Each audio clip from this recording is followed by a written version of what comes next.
having pressure in your eye that's high can damage your optic nerve and cause glaucoma. So when the pressure in your eye is high, unless it's like sky high, you don't know that. It's not something you feel. So you could be, having high pressure and it's been damaging your nerves slowly over the last 10, 15, 20 years.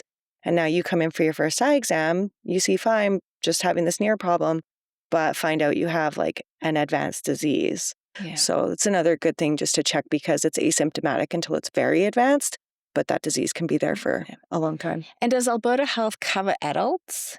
No. So that would be private pay or using a third-party benefit? Yeah, they cover children and seniors, and often there is an additional pay for, the imaging and the different technology and stuff. The basic exam is covered. For 19 to 64, Alberta Healthcare does not cover eye exams. They do cover any kind of medical-related issues. So if you get a piece of metal in your eye, or you have an eye infection, or, you're starting to get flashes of light and floaters, like all those things you might go to urgent care for, you can call your optometrist, and those are covered under Alberta Healthcare, as well as disease.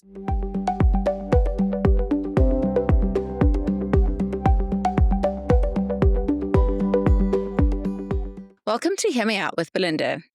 Today, I have Dr. Nikki from Eyes 360 in the studio with us. Welcome, Dr. Nikki. Thank you for having me. So you are an optometrist. Yes. And you work locally here at Eyes 360 in Okotoks. Yeah. What made you become an optometrist? Well, going way back, I used to be a dental assistant.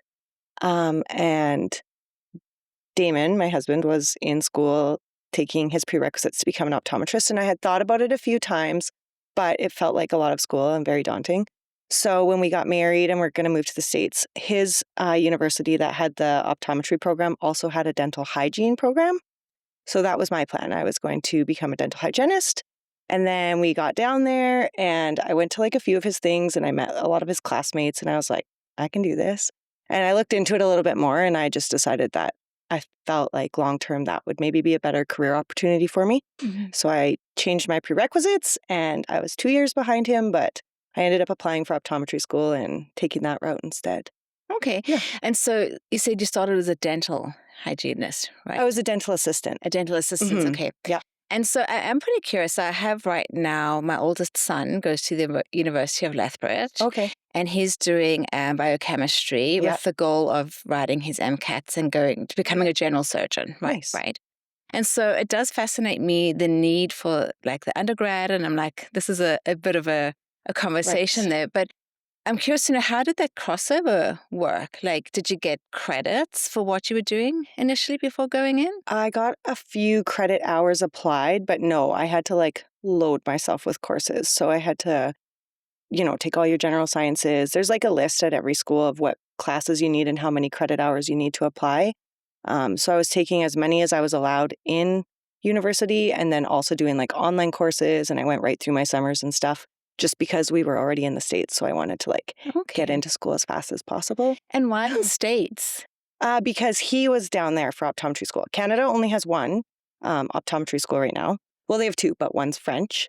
Okay. Yeah. So he had picked that school out of all the ones we interviewed at. And it worked well since I was the dental hygiene program was there too. So yeah, I didn't want to move away from him and try and apply at other schools. It was like the one school I applied to. Just kind of. Yeah. Does Canada have a shortage of optometrists then? They don't. They have quite a few. I think I actually heard that Mount Royal is getting an optometry program here shortly. Oh, okay, that would be good. Yeah. We do need more schools here. Yeah, especially if there's only that one and then one in French. Yeah, and it's it's a lot to go to school in the States too, moving so far away, and then with the dollar difference and the tuition difference. And yeah. So what is the difference then between an optician, an optometrist, and an ophthalmologist? Okay, so an optician is somebody that is licensed to dispense glasses. So they can take your measurements and recommend lenses and dispense glasses from a prescription. An optometrist is a doctor of optometry. So we are the ones that would give the prescription. We can treat and manage eye diseases, like we can do glaucoma, macular degeneration, cataracts, all of that stuff. And an ophthalmologist is a surgeon. So if you're having problems, say you come in because you have flashes and floaters, we'll check your eyes. And if we're like, oh, you have a retinal detachment, then we would refer you to the ophthalmologist for surgery to fix that. Or same thing, like with cataracts. If you have cataracts and they're affecting your vision and you need to have them removed, then we would refer you to the ophthalmologist for surgery or injections if you need injections for like wet macular degeneration, that sort of thing. So then going back to the education part, what is the difference in education then between? With to become an optometrist is 8 years. You do, your 4 years of undergrad, get a bachelor's degree, and then you apply for your doctor of optometry, and there's another 4 years you spend learning specifically about the eyes. Ophthalmology is a different route entirely. So they go to medical school, so like what your son's going to do. And then from there, they apply, you can become a dermatologist, or you can become an ophthalmologist, or you can become a plastic surgeon. So they take a different route. Yeah. So they're a different route then. Okay. All right. Yeah, that's super interesting.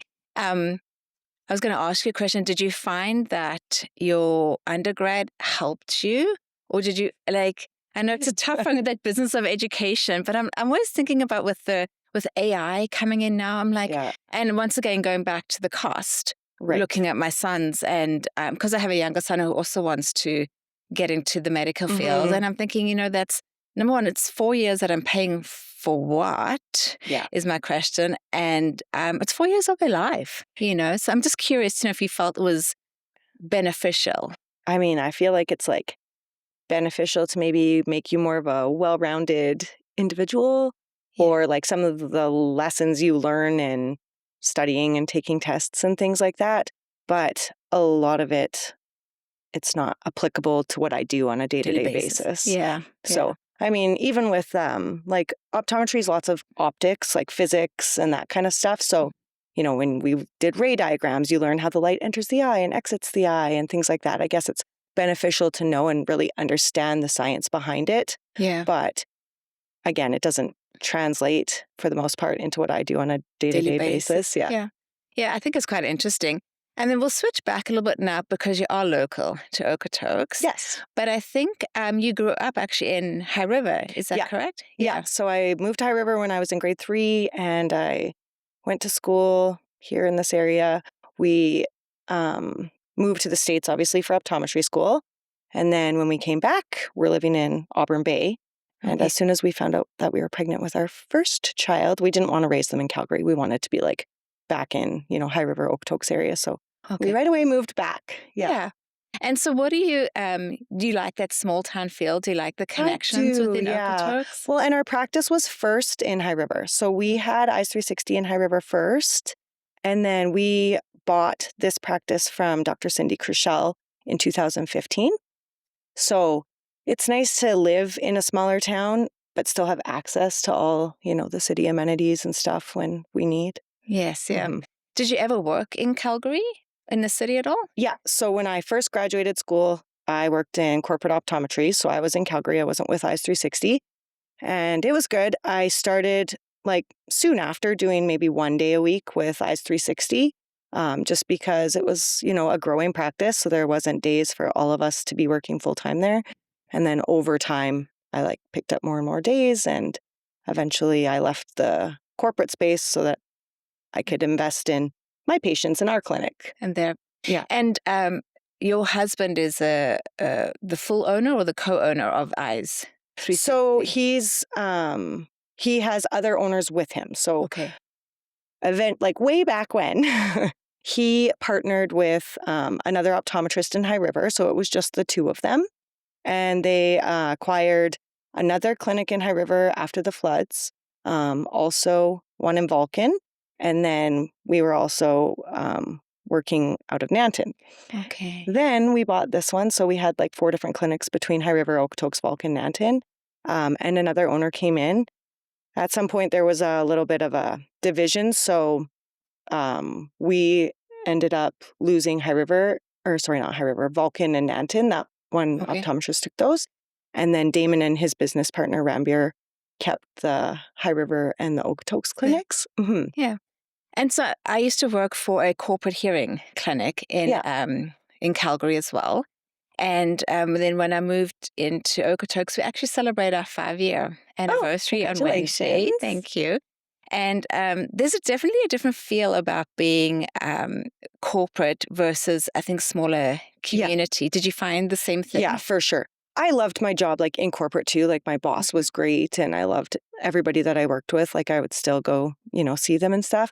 But it's different here. I'm a little bit more invested. It's my patients and it's, the people that I know are going to come to me from years to come. And it's just feels like growing like my patient base forever versus just working, always. I also feel like I'm going to bump into my clients, right? Because we were living in, the same community. And so I want to feel good about helping them. And then also, feel good that like, when I see them out, I'm not going to run up to them and, embarrass them if they haven't told anybody, right, that they're wearing hearing aids. But I'm able to chat with them, and just feel part. That part's like hard for me because sometimes I'll be out and it's like, someone's like, oh, hey, blah, blah, blah. And I'm just like, oh, hi. But then it's like, do I know you from the rink? Do I know you from work? Do I know you from, like, unless it's someone I see on like a very regular basis, it's hard. I try to remember people, but I'll remember faces, not names. And then I feel bad about it because I'm like, oh, who was that person? And so you just said something that like you don't see them on a regular basis. So when I'm working with someone, so somebody will come in for their complete hearing evaluation. Yeah. If we determine they have a treatable hearing loss, we'll discuss, different amplification options for them. And then we'll book them for their fitting and we'll start what we call, the auditory rehabilitation process. Yeah. And we're seeing them within that first 3 months, depending on how they are adjusting to it. We could see them once a week. We could see them every 2 weeks. So we really are getting to know each other. Right. And then we do like a 3-month checkup. Then we switch to 6 months and then definitely our annuals. So I feel like we do build a bit of a relationship. Yeah. Is that different for you? It depends on the person. So like if you have someone that doesn't really wear glasses or doesn't have anything wrong with their, eye health, they just come in maybe once every year for their routine check. And unless they've been coming for a long time, then I may or may not, but say somebody has like an eye infection or we're treating them for some other eye condition where that does require them to come in for a follow-up every week until it's fixed or, like people who are diabetics or have macular degeneration and stuff, we're checking them a little bit more often. So then, yes, you do build those relationships a little bit quicker. Yeah. And so tell me a bit like my sister, my dad, and my grandmother all had, I got to get it right, cataracts. Okay, yeah. And so it's always something that I, like when I go in, I think even when I saw you, I was like, check for cataracts. You know what I mean? Yeah. So what is a cataract? So it's an age-related change in the eye. So you have a lens inside your eye, and like this is kind of how I explain it to people is when I look at the eye of a kid, their lenses are clear. And then over time with UV exposure and age and that kind of thing, that lens starts to kind of take on a yellow appearance. So that is what a cataract is. It's, your lens kind of hardening and getting a little bit darker. They take a long time to affect a person's vision. So, say you're in your 60s and you come in for an eye exam, I'm going to expect to see some changes in your lens. And usually I'll tell people just because if they ever go somewhere else and then that eye doctor tells them, they're like, why didn't my eye doctor tell me that, So I just let them know, but it's not affecting your vision and it's not going to affect your vision for like another 10 or 15 years. It's nothing you need to worry about. It's kind of like wrinkles. Everybody gets them. Yeah. So it's a bit progressive then, mostly with age. Okay. Yeah, for sure. And there's different kinds of cataracts. Like, by definition, a cataract is an opacity in your lens. So there's congenital cataracts. I'll see kids and they just have like a little white spot in their lens and that's a cataract too. So there's different types of cataracts, but yeah, for the most part. And if somebody like does have cataract surgery, I know like with my dad, then he could get different lenses and stuff. Then he didn't have to wear glasses. So he went from having to wear really thick glasses to not having to wear glasses at all. My aunt just sent me her list last week. She's like, okay, I saw the cataract surgeon and these are the lens options he gave me. She's like, which one should I pick? I'm like, ooh, that's a personal preference. Because you do get options. The standard lens covered under Alberta healthcare will correct your vision for distance, but you can't see anything up close. So you'll have to put glasses on to be able to read, which is also hard to explain to someone who's nearsighted. Like they're like, no, I read fine without my glasses. It's like, but once you have that lens removed and you're not nearsighted, you can't read without your glasses anymore. So that lens is just like the basic one. Probably the majority of people get it. And then there's one where you can see far and close. It's a multifocal lens. So there's two different options there. One corrects everything, like your small print, your computer, your far away vision, but it comes with side effects of like glare and halos. So it kind of, it depends how OCD you are about your vision and whether you can handle those kind of side effects or, how bad they'll even be. Obviously, it's going to vary person to person. Or there's one that has more of a mid-range, like you have functional vision, like you can do computer or if you're playing cards or that kind of thing and see far away. But for some of that tiny stuff, say like if you're trying to read a medicine bottle or, read really small things, you're going to have to go get reading glasses still. Okay. Yeah. So those are the decisions that the person has to make of what's right. And you're going to pay for those lenses. Like the standard lenses covered, but if you don't want to have to wear glasses anymore, you do pay extra for those. In my opinion, it's worth it. Yeah. I'd probably do it because it's nice to be able to just see wherever you want to see without having to reach for glasses all the time. I think it's the same. Like there's a different quality with different technology levels, right, within hearing aids. And so there is a difference in that technology. And it's for us, it's about noise cancelling and speech enhancement. And can you have that active social life when you're in a crowd versus at home one-on-one? Well, there's that new glasses. Have you heard of them? The nuance lens or the nuance glasses by Esler? So they're not hearing aids, but they're like glasses that will help amplify sound. They minimize like background distractions. So say we're in a restaurant, when I'm looking at you, it like emphasizes your voice to me and cancels out all that other stuff. Yeah. So that's kind of... I think it's pretty interesting with the way technology is going. I'm very excited to see, where it goes next. I was at a presentation where somebody, was saying like hearing aids and AI are just going to be, it's almost like even normal hearing people are going to want to wear hearing aids just with the way the AI is going because it's going to be almost superhuman, right? And with the technology inside it, they'll be able to, leave a business meeting and sort of say to the hearing aids, hey, catch me up, like what's happened the last half an hour, and the technology will be able to tell them their interests, like it's going to snow in 10 minutes or, your kids go to school safely if they were catching the bus, right? So I think it's pretty interesting to see where technology... Yeah, for sure. And I don't think the glasses are meant to replace hearing aids. I think it's more for like a mild hearing loss kind of thing where you're just starting to, notice that is... Yeah. Oh, yeah. No, I get it. I think with the manufacturers and the millions of research and development that they've put in to get so far, I don't think the sort of the big manufacturers are going to be easily replaced in their technology. No, for sure. So, yeah. The other thing I'm curious about is stigmatism. What is that? So that's funny. Okay. It's just a refractive error that needs to be corrected with glasses. So I tell people there's nearsighted, farsighted, and astigmatism. Almost everybody has a little bit of it. And so if we were talking about the shape of your eyeball, if you're nearsighted, your eye is too long. So when the light enters your eye, it falls short of the retina. Blurry vision, you need glasses to put the light where it's supposed to be. Same thing. If you're farsighted, your eye is too short and the light goes past and you have the glasses to bring the light where it should be. If you have astigmatism, it's like your eye's shaped more like a football instead of round like a baseball. So when the light comes in, it kind of scatters.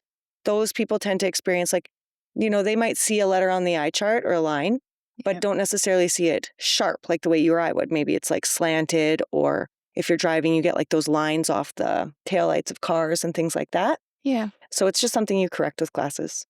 So do you think that, and maybe you don't know the answer, but I'm curious to know if people like that are diagnosed with things like dyslexia, are they more likely to have stigmatism, or is there not really an association between them? No, I don't think there's an association between astigmatism and dyslexia. Okay. For sure, maybe more farsightedness would, like, because when you're farsighted, it's more of a focusing issue with your prescription. So, for example, sometimes you have a farsighted prescription and you can see fine, but your eyes are working very hard in order to see what they're seeing. So when your eyes are working so hard just to see, you're not necessarily processing everything the way you should. It's not efficient for your visual system. So that could, make it even difficult to try and manage your dyslexia and stuff, versus if your eyes are relaxed and they're seeing everything clearly. It'll be okay.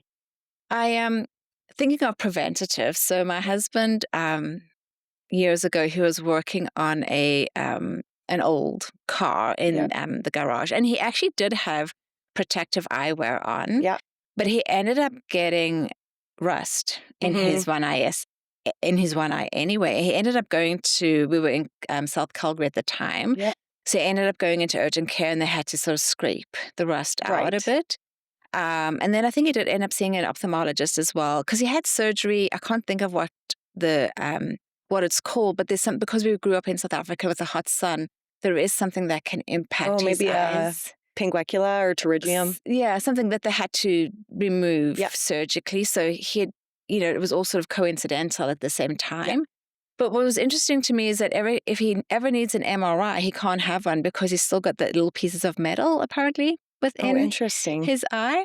So what would you recommend for people for preventative? Like if they're going to be working outside or, sunglasses? Well, sunglasses I recommend to everybody just because that's like the best thing you can do to protect your eye health. I'm going to interrupt you. Yeah. Everyone, including kids or just For adults? sure. Okay. Yeah. Kids especially because your lifetime exposure to UV happens typically while you're a kid, like before the age of 18, or at least it used to. Maybe we're on screens more now, but when you're outside playing all the time and stuff like that. So a lot of diseases are correlated with sun exposure. Your cataracts develop quicker when you have sun exposure. The pingueculas or pterygiums, those, little bumps on the white part of your eyes, that's sun damage.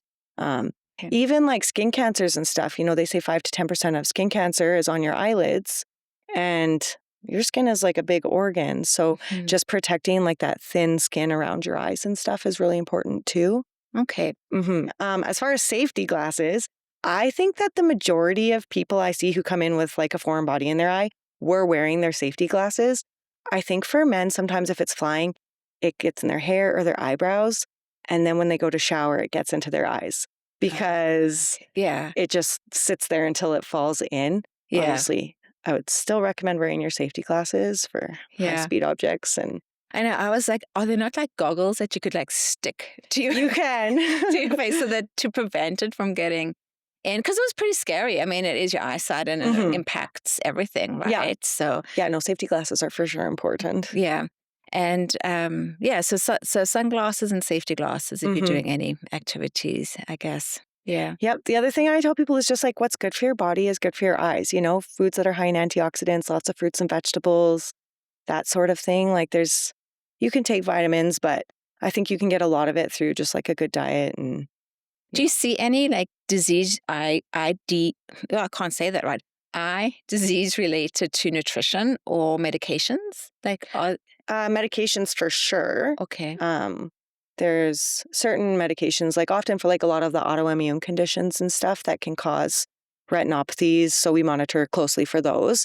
And then even things like amiodarone and stuff, it can leave little deposits in that clear part on the front of your eye, your cornea. Okay. So a lot of medications have eye side effects. Yeah.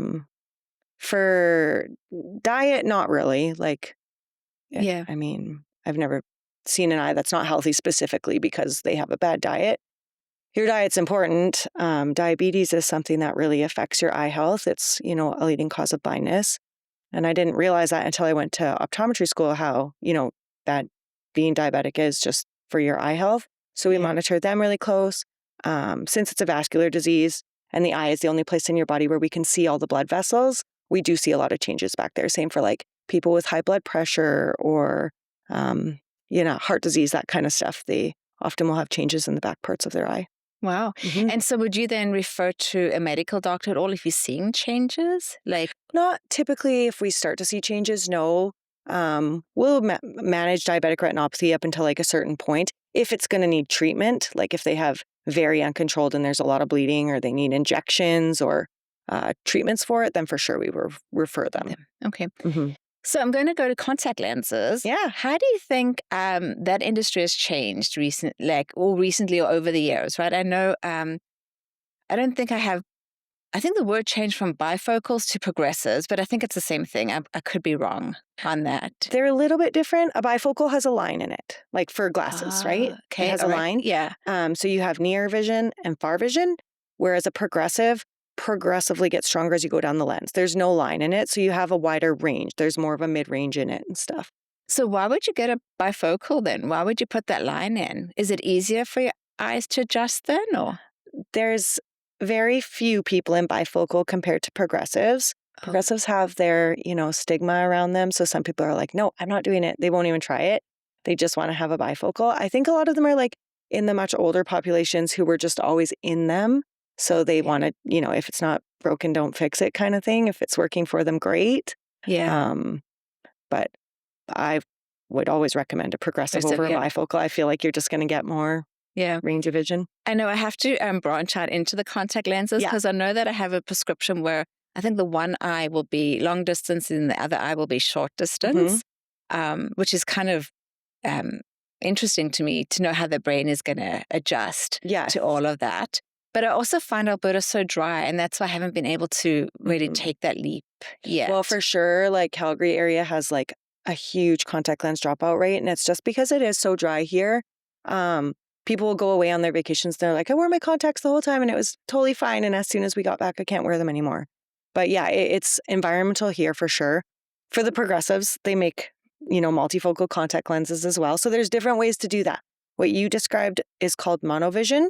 So some people will have a contact that lets them see far for distance in one eye, and then the other eye would be for reading. And yes, it's a little bit of a, your brain has to adjust to it and get used to it. They have bifocal contact lenses. It's definitely not going to be the same vision that you're going to get out of a single vision. If you're wearing contacts that are just to correct your distance vision, it's typically sharp. When you wear a bifocal, it's not going to be the same crispness. I always tell people you'll get like 80% of each. So you can see far and close. It's just maybe not what you were used to before. Right. Okay. So setting the expectation there, I feel like, is a big thing with success.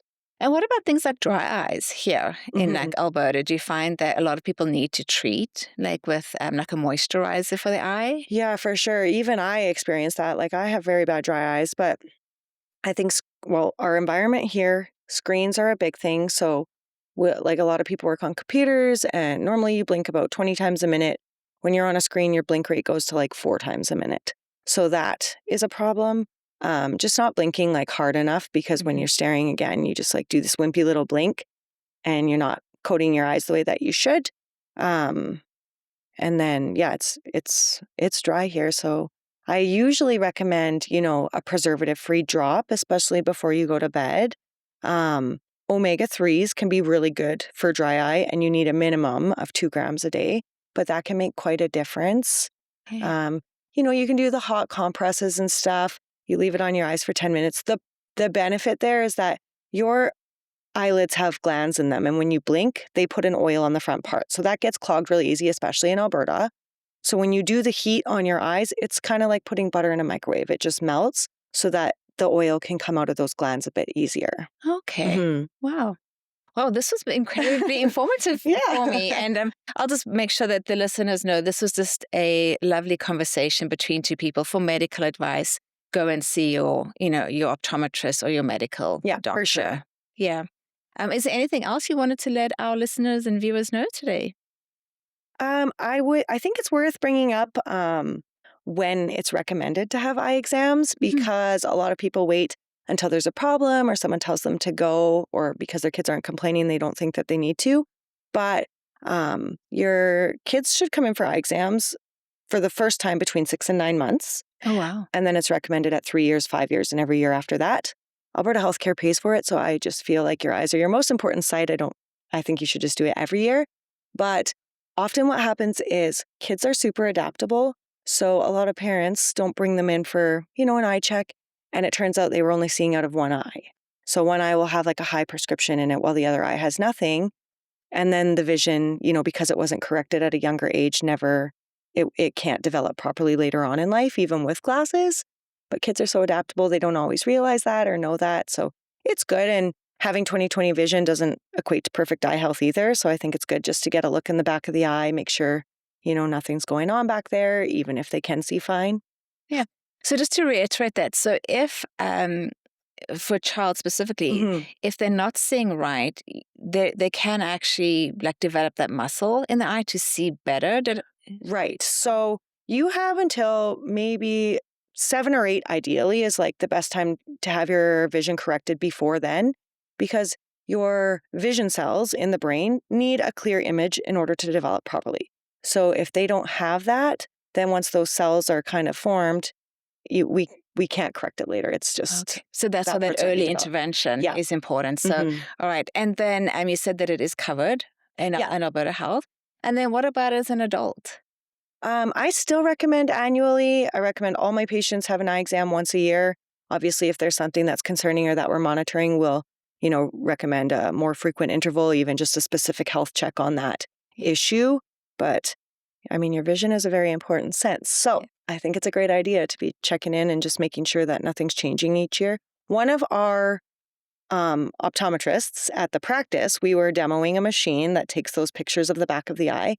And when we all were getting our pictures done, we noticed he actually had like a retinal hole. So no symptoms or, any problems there. But the concern when you have a hole or a tear or something going on in the retina is that your retina has a much higher chance of detaching and then you could lose your vision. So he went to Calgary, had an ophthalmologist treat his hole with laser. And then a year later, we took pictures and he had a new hole somewhere else. So even when you have something and you get it fixed, you still want to make sure that it's not changing. Yeah. Exactly. Well, anything, I think with hearing as well, right? Just because you had your hearing test done this year doesn't mean that things don't change or can be progressive as well. So another example I'll give would be like a lot of people don't come in for their first eye exam until they're in their 40s because they start to notice issues with reading. But having pressure in your eye that's high can damage your optic nerve and cause glaucoma. So when the pressure in your eye is high, unless it's like sky high, you don't know that. It's not something you feel. So you could be, having high pressure and it's been damaging your nerves slowly over the last 10, 15, 20 years.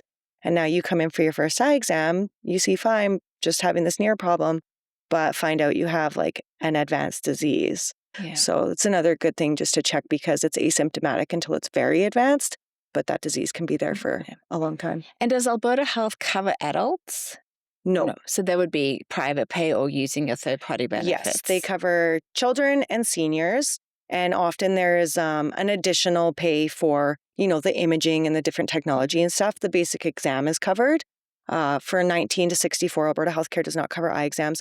They do cover any kind of medical-related issue. So if you get a piece of metal in your eye, or you have an eye infection, or, you're starting to get flashes of light and floaters, like all those things you might go to urgent care for, you can call your optometrist, and those are covered under Alberta Healthcare, as well as disease. So if you come in for an eye exam and you're a diabetic, you're going to pay for your eye exam. But when we want to do your health check 6 months later, to continue to monitor for change back there, that is also covered under Alberta Healthcare. I think it's important to know because I think some people don't come in because they're worried about the cost, right? So I think those are very good points for our listeners to know. So thank you for sharing that. Yeah. Yeah, I've felt sad when I take my kids to urgent care for whatever they're in for. And then I see someone who's there for an eye infection or they got something in their eye and I want to be like, I wish I could just take that out for you so you don't have to sit here for 3 hours. Yeah. And then you could just bill Alberta Health because it would be emergency or thing. Okay. Yeah. Well, good to know. Yeah. Thank you for sharing that. Yeah. Is Eyes 360 open on a Sunday? They're not. So we're only open Monday to Friday. Okay. But we do have somebody that monitors our lines after hours for emergencies. So we have like texting and voicemail and all of that. And then if there's an emergency, like a lot of times I've gone and met people at the office if I'm around town, Of course. Yeah. Yeah. Well, good. Well, this was really informative and such a fun discussion. Thank you for coming in to chat with me today, Nikki. Yes, no problem. Thank you for having me. Yeah, you're welcome.